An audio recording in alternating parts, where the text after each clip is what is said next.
Hello. I have received a lot of questions and inquiries about how to make a silo spike. This would be for speed golf purposes or normal golf purposes, but it's essentially a small club holder with a long metal shaft that should be sharpened at the end. You can use to carry your clubs, and then when you're ready, spike it into the ground, which should stay upright and keep the grips essentially off the ground, dry, and easier to pick up and run with. It's me in post-production here thinking that someone might not want to watch that whole video to figure out how to make the thing, so I am just going to splice in the finished product with the list of materials and tools that you'll need to make this thing. And if you want to hear a step-by-step guide, watch the rest of the video.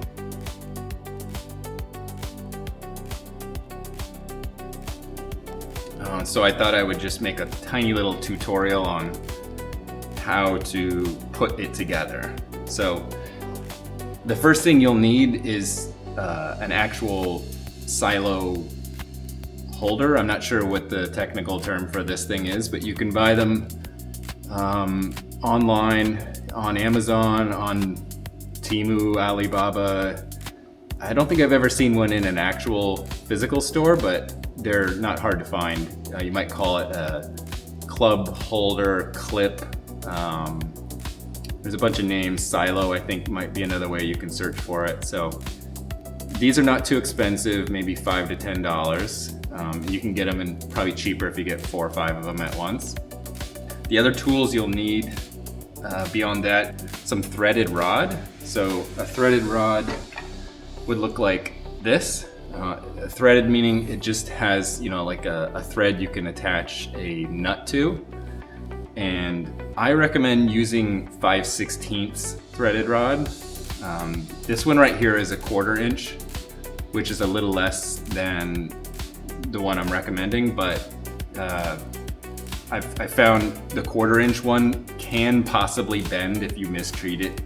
If you have heavy clubs, or if you're pulling it out of the ground at a weird angle, it can bend a little bit. 5/16 almost can't bend. So that's one thing, and you probably can't buy it in the exact size that you need, which is about 18 inches. Instead, you'll have to buy it in probably like 3 feet, 6 feet, 9 feet lengths, and you'll have to cut it down. So the other tools you'll need, actually I should show you the other parts first. So the other parts are actually pretty simple. I just use 2 washers. So something around this size. It needs to be able to fit over your threaded rod. And then 2 nuts. So these are 1/4 inch ones, but 5/16 would be a better size. I actually have one of the nuts is a locking nut, so it has like a tiny little plastic piece in it that will help hold it in place, but it's not completely necessary. You could also use thread lock if you wanted to, or nothing at all really. I think just the tension of the nuts might be enough. So the tools you would need to make it are, if you're buying your threaded rod in something longer than 18 inches, you're gonna need probably something like an angle grinder. You might be able to use some type of wire cutting pliers if you have a lot of strength or a bunch of leverage, but I recommend just using an angle grinder. It makes quick work of something like 5/16 inch steel. And then the other tool you will need is a drill. So a drill, and if you're getting a 5/16, you're gonna need a 5/16 drill bit to go with that. And then beyond that, you probably want a wrench, and then some pliers. And I've also found that having a rasp or a file is pretty good too, because once you've cut the end of the threaded rod, it's usually it has like a pretty good burr on it, and it'll be hard to get the nut on there if you don't file it down a little bit. So just a little bit of filing to smooth it out will make it easier. The process I have done, and I've probably made 50 or 60 of these things, so I've gotten used to it. I've gotten decent at it, is I will cut down the threaded rod, that's the first step. I will use the rasp and take off the burr that's on the end, a little bit easier to work with. Next step is grab my silo. So here's an example one. This one already has a hole in it, but it's not hard to do this part on your own. So you just take your drill. You're gonna wanna get this either in a vise or held between your feet so it's nice and steady. You take the drill, the 5/16 bit, and go straight through on one side in the middle. This would be right down the middle of it. The inside of this is mostly hollow, so it looks like it would be solid, but it's not. It's pretty easy to go through. And then the same thing on the other side. Do your best to go right down the middle as well. Some of these silos have a little plastic piece, and you can't see it now because I've cut it off of this one, but oh, here's one that has it. So a little plastic piece that protrudes, and I think that's meant for carrying something on there, but it doesn't work if what we're trying to do is put a threaded rod through it. So I clipped that little plastic piece off. You just use some pliers to take it off first, then drill the hole in there. So in the end, you'll have a hole on this side and a hole on that side. Then after that, you're gonna take one of the nuts and put it onto the end of your threaded rod, and then just get it all the way down till it's about the length of the silo itself. So this is about as far as I need to get it down there. Oh, and then add the washer. Don't forget the washer. I need to go a little bit more. Okay. And then I'll slide this on. It's pretty easy to get through. Like I said, it's hollow. Got it all the way through. Then put the other washer on the other end. And then this is, like I said, this one has a plastic piece in the nut to help hold it on once it's on there. But if you're using one without that thread locker, you'll be able to thread this on nicely. And at this point, it's really just a matter of tightening the two nuts together to hold this piece in one place.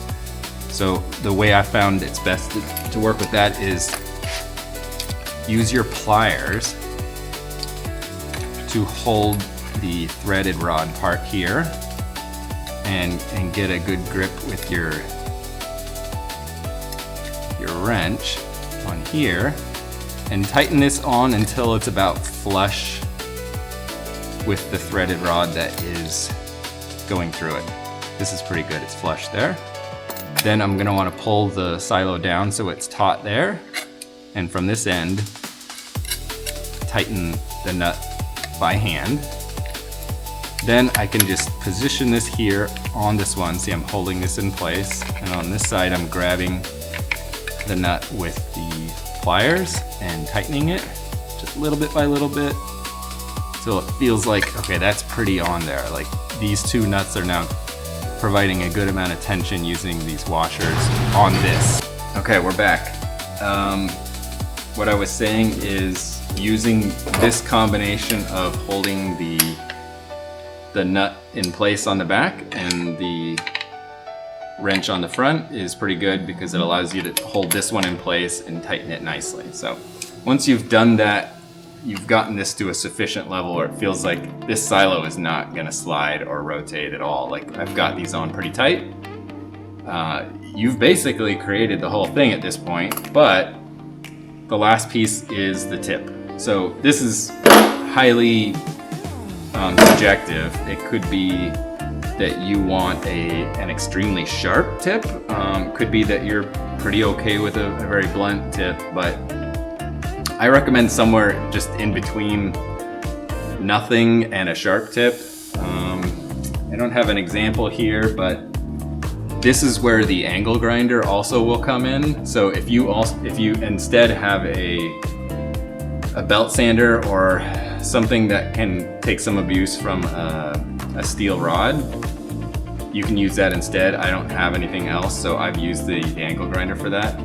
But in any case, you're gonna wanna put this on a vise or held very tightly, maybe with some clamps, and then use the angle grinder, of course with protective equipment, sort of at an angle to the tip so that you can sharpen it a bit, and then rotate it and do the same thing here and here until you've got it into something that will pierce the ground. I mean, you can also just do it a bit, go out to some grass, put some clubs on your spike, and then throw it in and see how well that works.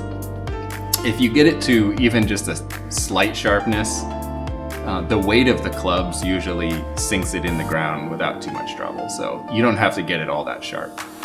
But I think that's kind of the last step. For some of the ones that I've made, I have tried also coating the threaded rod, the steel here, in something like this plastic tubing. So this is typically used for insulating electrical wires, and it's a shrinking tube, so you can fit this over. And this is not required. This is completely optional if you want to do this part.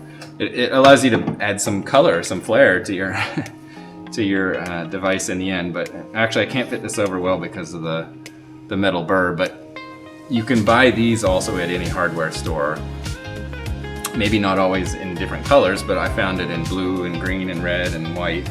And anyways, you can fit it all the way over, clip it at the end, and then use something like a lighter, or if you have a blowtorch, you basically just need to apply some heat and it will shrink tightly to your threaded rod, which gives it a nice look and also maybe protects it from water over time, from rusting.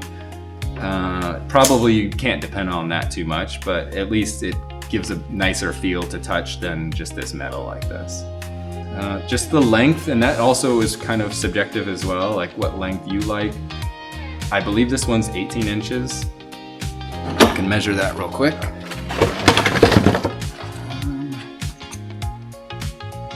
It is slightly longer than that. This is about 20 inches. So 20 inches, once you've sharpened it, it might lose a little bit of its length here. This turns out to be plenty long. I think you could probably take off an inch from this easily, so maybe 18, 19 inches. But you can play around with that on your own too with clubs and see if something shorter works for you. Because any amount of weight we can take off our setup is a good thing. So that's about it. If anyone has questions, go ahead and send them to me. That's pretty much it. There are no more tools I can think of that I used for this other than I didn't picture any clipping, like wire clippers, which I used to take off that plastic piece on the end. That was the only. Thanks for watching.